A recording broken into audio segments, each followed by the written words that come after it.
Hi everyone, welcome to Unit 4, Activity 4. We're going to be looking at designing for today's needs. Specifically, we're considering recycling and the environment in this content area.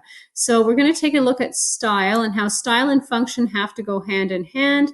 You need to break things down into their components. I want you to understand the difference between the background of a room, so windows, walls, floors, and the materials that you're using, versus the foreground, which is furnishings, whether they're traditional or contemporary, mid-century modern, Scandi, different styles, and what their function is. I also want you to consider accessories, which is sort of your bling, your extra, and how that adds to the warmth of a room, and what that does for the overall tone and the feeling that you're trying to achieve.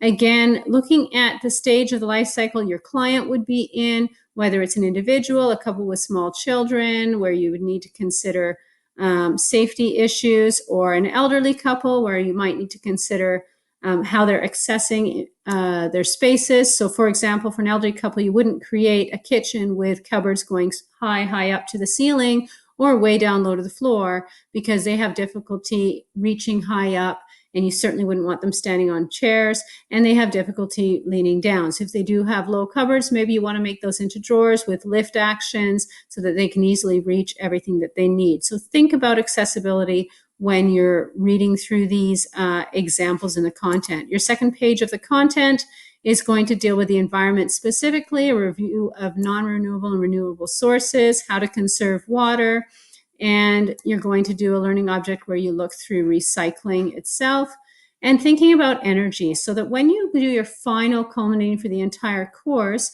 and you create your boards, your design boards, I want to see that you've considered the materials that you're using and considered the products that you're using. So for example, if you're designing a kitchen, I want to see that there's low flow faucets in your kitchen. I want to know that you have made a concerted effort to think about the environment in your designs. So here's some suggestions on ways people can reduce, reuse, and recycle, and consider that when you're doing your project. Now for required reading, this is to prepare you for the assignment in this activity. So this is doing primary research in the form of gathering data. You'll be doing a survey of a number of respondents with open and closed questions. The difference between the types of question are listed here, as well as how to analyze and do a graph. Read through about what reliability and validity is, so that you can understand that the information that you're getting, is it from a reasonable source? How much can you count on that information? And then just some conditions as well for how you administer the survey. So making sure that the survey is as accurate as possible. Once you've read through all of that, you can click on the assignment page. The questions have been designed for you. So there are 5 questions there. Those are the 5 questions you will use, but you want to talk to at least 10 different people. Then after you've done that, you're going to complete this mathematical equation to determine the percent for each question of yes responses. Then what you're going to do after you've completed the math is you're going to create a bar graph. Now you can do this in paper and pencil and take a picture of it and upload it, or I would suggest that you use Microsoft Word or another graphing program to input your information, making sure that you have the y-axis in increments of 10, starting at 0, 0 moving up, and then you also have the 5 questions along the x-axis.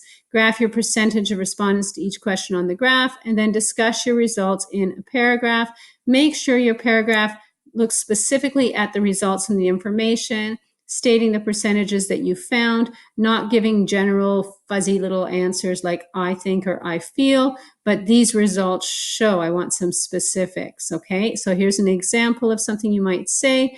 Again, it's only a paragraph, 75 to 100 words in length, but please refer to your data in your graph. The rubric is there. When you're completed, you can go on to the next assignment.